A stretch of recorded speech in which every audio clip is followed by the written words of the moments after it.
வளமுடன். இன்னைக்கு engineer investor Tamil சேனல்ல ஸ்டாக் ரிவ்யூ என்ன பார்க்க போறோம்னா, மஹிந்திரா அண்ட் மஹிந்திரா லிமிடெட். இவங்க என்னன்னாக்கா, மேஜரா என்னன்னாக்கா, நம்மளுக்கு தெரிஞ்ச வரைக்கும், எனக்கு தெரிஞ்ச வரைக்கும் ஆட்டோமொபைல்ல இருக்காங்க. அது மட்டும் இல்ல, ஐடிலயும் இருக்காங்க. டெக் மஹிந்திரா. அதுக்கப்புறமா அவங்களோட சிஸ்டம், ரியல் எஸ்டேட்ல இருக்காங்க. ஃபினான்ஷியல் செக்டர்ல இருக்காங்க. ஸோ மல்டிபிள் கமாமரேட்ஸ்ன்னு சொல்லுவாங்க. ஸோ இவங்க மல்டிபிள் டைவர்சிஃபைடு போர்ட்ஃபோலியோ வச்சிருக்காங்க மஹிந்திரா அண்ட் மஹிந்திரா. இப்போ இந்த மஹிந்திரா அண்ட் மஹிந்திராவோட வெஹிக்கிள்ஸ் நல்லா பெர்ஃபார்ம் பண்ணிட்டு இருக்கு. இந்த தார் ரீசெண்டா லான்ச் பண்ணாங்க. அந்த வெஹிக்கிள் தான் நல்ல சேல்ஸ் ஆகிட்டு இருக்கு. ஸோ நல்ல கம்பெனி. பட் என்னன்னா வேல்யூவேஷன் அதிகமாக இருந்தது நம்ம பார்க்கல இவ்வளோ நாளா. இப்போ எடுத்துட்டு வந்துருக்கேன். டேஸ் ஹை பார்த்தீங்கன்னாக்கா 3019 இருக்கு. லோ வந்து 2935 இருக்கு. ஆல் டைம் ஹை பார்த்தீங்கன்னா 3839 இருக்கு. 52 வீக் ஹை பார்த்தீங்கன்னா 3839. ஸோ 52 வீக் ஹைல தான் ஆல் டைம் ஹை ரீச் ஆயிருக்கு. இப்போ ரீசெண்டாக நல்லா பர்ஃபார்ம் பண்ணியிருக்கு. 52 வீக் லோ பார்த்தீங்கன்னா 2425 இருக்கு. அப்புறம் இபிஎஸ் பார்த்தீங்கன்னா 126 இருக்கு. பிஇ பிரைஸ் டு earning 23.3 இருக்கு. அப்புறம் செக்டார் பிஇ 29 இருக்கு. ஸோ பிஇ வைஸ் நம்மளுக்கு கொஞ்சம் கன்சிடர் பண்ற ரேஞ்சுக்கு வந்திருக்கு. அதனால தான் எடுத்துட்டு வந்தாங்க. ஸ்ட்ரென்த்ஸு ரீசெண்ட் ரிசல்ட்ஸ் எல்லாம் நல்லா இருக்கு. வீக்னஸ் ஆப்வியஸ்லி போர்ட்ஃபோலியோ அவங்க ப்ராஃபிட் வித் எடுத்துட்டு போயிட்டு இருக்காங்க. பிஇ நல்லாவே இருக்கு. அப்புறம் negative growths with promoter decreasing. Promoters தான் கடன் நிறைய இருக்கிறதுனால அவங்க வித்து கடன் அடைக்க வேண்டியது இருக்கும். அதனால பெரிய விஷயமா கன்சிடர் பண்ணக்கூடாதுன்னு நினைக்கிறேன். நெக்ஸ்ட் பார்த்தீங்கன்னா ப்ரைஸ் சார்ட் பார்த்தீங்கன்னா இப்போ தெரியுது பாருங்க. இந்த ப்ரைஸ் இப்போ இருக்கிற ப்ரைஸ் லாஸ்ட் ஜூலைல இருந்த ப்ரைஸ். ஸோ அந்த அளவுக்கு ஒரு கரெக்ஷன் கொடுத்துருக்கு. அதனால இன்னைக்கு எடுத்துட்டு வந்திருக்கேன்.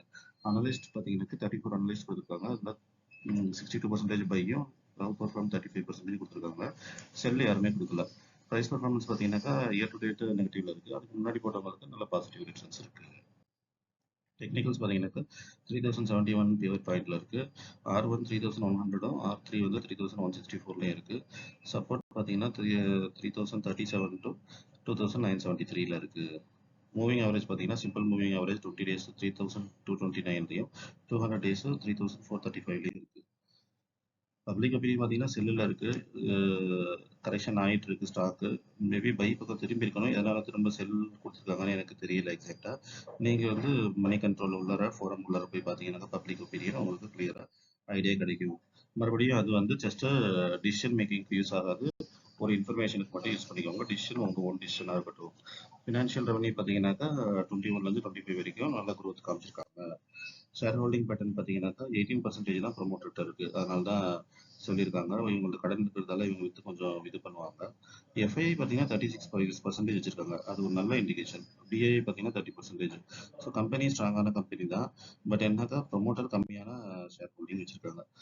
பியர்ஸ் கம்பேரிசன் பண்ணும்போது எனக்கு என்னன்னு தெரியல. இது எம்என்எம் எல்லா செக்டர்லயும் இருக்கிறதால வேற கம்பேரிசன் காமிக்கல போல இருக்கு. எம்என்எம் மட்டும் காமிக்குது. டெட் பார்த்தீங்கன்னா 1.5. டெட் டு ஈக்விட்டி 1.5 இருக்கு. அது கொஞ்சம் அதிகம் தான். பட் பிஇ நம்மளுக்கு கன்சிடரபிள் ரேஞ்சில் வந்துருக்கிறதால நம்மளும் ஓகேன்ட்டு பார்க்குறோம். கன்க்ளூஷன் பார்த்தீங்கன்னா ஃபண்டமெண்டலாக மாடரேட்டான ஸ்டாக்கு. ஏன்னாக்கா ஹை டெட் இருக்கிறதால stock trading at fair valuation தான் நல்லா இருக்கு. கேன் கன்சிடர் ஃபார் லாங் டர்முக்கு கன்சிடர் பண்ணலாம். இப்போ இந்த ஈரான் இஸ்ரேல் வாரில் நிறைய ஸ்டாக்ஸ் நம்மளுக்கு கன்சிடரபிள் ரேஞ்சுக்கு வருது.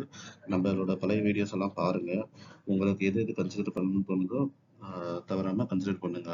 இப்போதைக்கு பயப்பட தேவையில்லை. எனக்கு இப்போ கொஞ்சம் கொஞ்சமா எல்லாம் செட்ரேட் ஆகிட்டு வருது. ஃபியூச்சர்ல நல்ல டெவலப்மெண்ட் இருக்கும். இப்போ எல்என்டி பார்த்தோம். எல்என்டி எல்லாம் நல்ல growth இருக்கும். இப்போ எல்லாம் நெகட்டிவ்ல இருக்கு. கம்மியாயிருக்கு. ஸோ நல்ல ஆப்பர்ச்சுனிட்டியை தான் பார்க்கணும். அதே மாதிரி நிறைய ஐடி ஸ்டாக்ஸ் ப்ளஸ் நம்மளோட போர்ட்ஃபோலியோவில் ஒரு தடவை போய் பாருங்க. பழைய வீடியோஸ்ல இருக்கும். ஸோ அதில் இருக்கிறத ஒன்று ரெண்டுன்னு கன்சிடர் பண்ணுறது நல்லா இருக்கும் லாங் டர்முக்கு. Okay, that's all today. Thank you.